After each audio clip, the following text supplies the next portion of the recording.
Okay, let's unpack this. When we talk about innovation, what does that really mean? I mean, is it just some sudden flash of genius, or is it maybe something more structured, deliberate? Yeah, it feels like everyone wants it, Yeah, right? But actually achieving it consistently, that's another story. Few seem to really grasp how. exactly. And what's fascinating about the sources we looked at for this deep dive, I mean, it's this collection of really insightful questions, some solid frameworks, is how they basically lay out a whole roadmap. A roadmap. I like that. Yeah, it moves you beyond just, having a neat idea. It gets into actually bringing it to life. And then, importantly, keeping it going, Yeah. sustaining it. So it's kind of a shortcut to thinking like a real innovator. I think so, yeah. And it challenges some of the common myths around the whole process. Right. And that's our mission here, isn't it? Mm. For this deep dive, we want to pull out the most important nuggets for you, listening in. Mm-hmm. So whether you're maybe prepping for a big meeting or trying to get up to speed on this, or you're just really curious about how to cultivate real innovation. We're aiming to show you not just what it is, but, how to actually approach it with purpose, with a plan. Okay, so before we dive into the how, I think we need to get clear on the what, because like you said, the sources challenge some common ideas. They really do. They make this really interesting distinction between imagination, creativity, and then innovation itself. People use them interchangeably all the time. All the time. But they're definitely not the same thing, and getting that difference is, well, it's crucial. So how do they break it down? Okay, so imagination, that's defined as simply forming mental images, conjuring something up in your mind that isn't there, the raw spark, basically. Got it. The view. Right. Then creativity, that's the application of imagination. It needs action, some work to bring those mental pictures into reality somehow. Okay, action involved. Exactly. But innovation, that's where, the rubber really meets the road. The sources describe it as applied creativity that specifically improves something that already exists. Improves. Yeah. Like a process or a design? Yeah, processes, designs, ideas, features, something tangible gets better. So the core thing here is that innovation isn't just dreaming it up, it's actual work, disciplined work, aimed at real improvement. Okay, so innovation equals work. That makes sense. It makes me think that kind of work must need a lot of personal drive, right? Oh, absolutely. Our sources connect this work aspect to something really personal, our purpose and our passion. They actually ask us, what makes you lose track of time? What totally absorbs you? Why is that specific thing, that almost obsessive drive? Why is that so important for the long haul, for sticking with innovation? It's completely vital. I mean, the material really emphasizes this. If you're pursuing innovation, you will face setbacks. Lots of them. And failure is part of it. Totally. And constant ambiguity of really steep learning curve, massive demands on your time. Passion, in this sense, isn't just like a nice bonus. It's the fuel. The fuel? Yeah, it's what helps you navigate all that messiness. It gives you the strength to reject existing beliefs, maybe question the accepted norms. And take risks. And take real risks, yeah. Even step way outside your comfort zone without that deep sort of intrinsic connection to what you're doing. It's just incredibly hard to keep putting in the effort that true innovation demands. So passion as the engine for resilience. That's a really powerful idea. Okay, so let's say that internal fire is lit.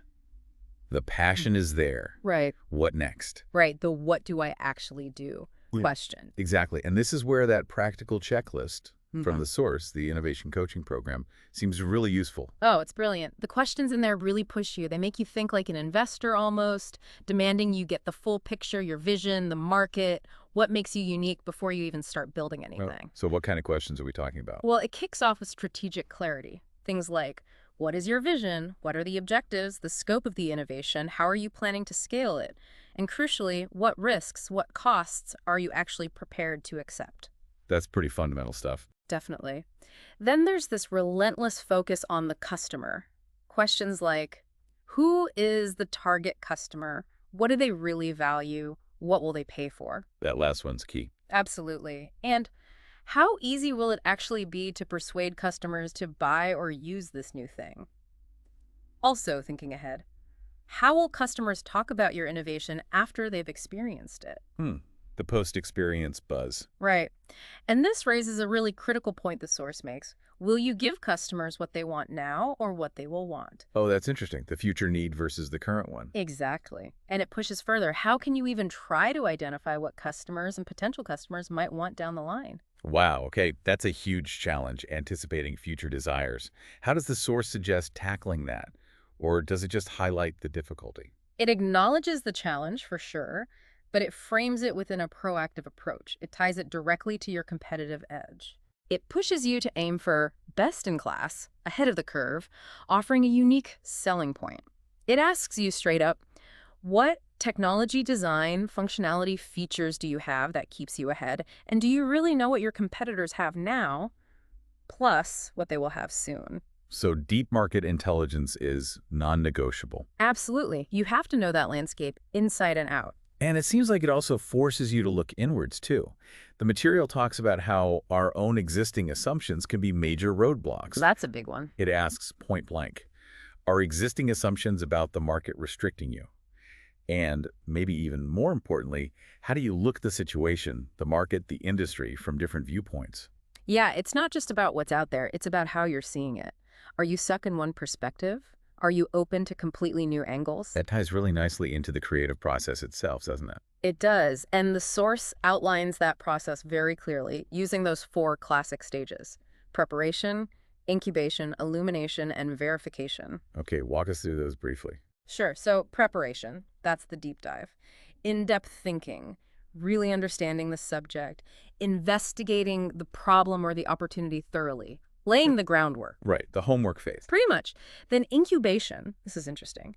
It's about letting the work sort of simmer, stepping away, allowing it to grow, or maybe even decline in value in your mind. It taps into the subconscious. Letting the back burner do its thing. Exactly. Recognizing that breakthroughs often don't come from just grinding harder.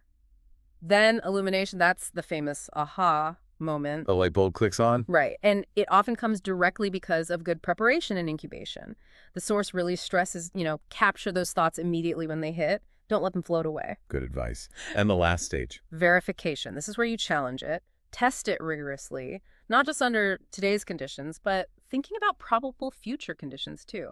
Kicking the tires hard. That's such a clear, actionable roadmap for creativity. And it connects back to that personal growth idea we touched on earlier. The material literally asks, how can you make an exercise gym and routine for your creativity?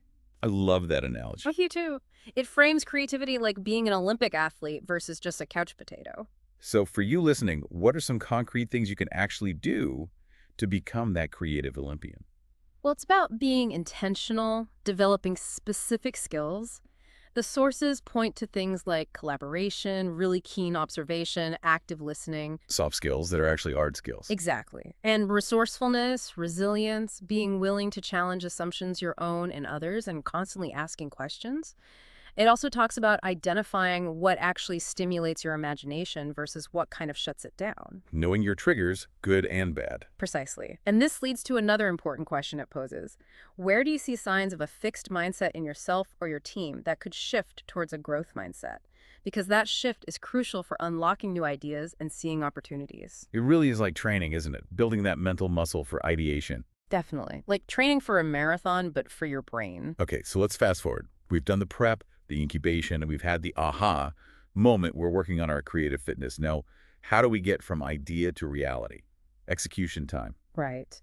And the sources bring up an interesting choice point when you get to prototyping. It asks, will you make a minimum viable product or a minimum lovable product? MVP versus MLP. Okay, Yeah. What's the essential difference there, and why should you care about that choice? It's a really critical distinction, actually, and it highlights the human side of innovation. An MVP, a minimum viable product, is like the bare bones. Just enough features to launch quickly, test the core concept, and get feedback. It's mainly about function. Get something out the door fast. Pretty much. But an MLP, a minimum lovable product that aims higher from the start. It tries to create a genuinely positive first impression, something that makes early users want to engage more, maybe even feel an emotional connection. It's about delight, not just function. So getting buy-in beyond just usability? Exactly. And for execution overall, the sources lay out some key practical steps. First, feedback. It asks, Who will you use to give you genuinely challenging and constructive feedback? Not just cheerleaders. Tough love is needed. Definitely. Then, tracking progress, setting clear milestones, specific targets, and being ready to pivot when necessary but still achieve your big goal. Adaptability is key. Right. And getting it to market. Yep. Do you have a go-to-market strategy? What's the best way to actually launch your innovation? And maybe most importantly, the team. Who is in your innovation team? What do you need from them? And critically, what or who is missing? The team gaps. That's vital. This whole process, it feels like it circles back to something bigger, doesn't it? It really does. The sources use this powerful visualization exercise. They ask us to imagine being 75 years old, attending the premiere of a film about our lives. Yeah, that's a striking image. So were you listening? What does all this innovation stuff really mean in that context? If you innovate successfully, what 3 major goals, what achievements would be featured in your life movie? It really forces you to connect innovation, not just to like a product or a business metric, but to your deepest personal values. What truly drives you? What energizes you in life? What mark do you want to leave? Exactly. A mark that aligns with who you really aspire to be. So putting it all together then. Innovation isn't some random lightning bolt. Not at all. And it's not just wandering around hoping for an idea either. It's a deliberate process, right? Yeah. A questioning process. It seems to weave together strategic thinking, creative development, and really disciplined execution. Absolutely. And it's fundamentally tied to understanding your customers, the market, the competition, but also, maybe most importantly, understanding yourself, your own purpose, how you see yourself making a genuine difference. So thinking about this whole deep dive, what really stands out to you? It feels clear that real innovation is this comprehensive journey. It demands clarity, sure, but also resilience and this constant commitment to asking the right questions. Yeah, questions about the market, but also tough questions about your own vision, your own purpose. It's very much an active process. Discovery, yes, but also just persistent effort. Hard work, like we said at the start. Hard, but potentially incredibly rewarding work. Okay, let's leave our listeners with a final thought. Connecting back to that bigger picture and maybe looking forward. Right. The source offers a final provocative prompt building on that idea of foresight. It asks you to imagine, okay, it's 1, 2, maybe 3 years from now. You've achieved results way beyond what you even aimed for. A massive success. A massive success. Looking back from that future point, what would you identify as being the key factors that got you there? What were the crucial decisions, the breakthroughs, and maybe most importantly, what brave steps did that future version of you take that perhaps you could start thinking about taking today?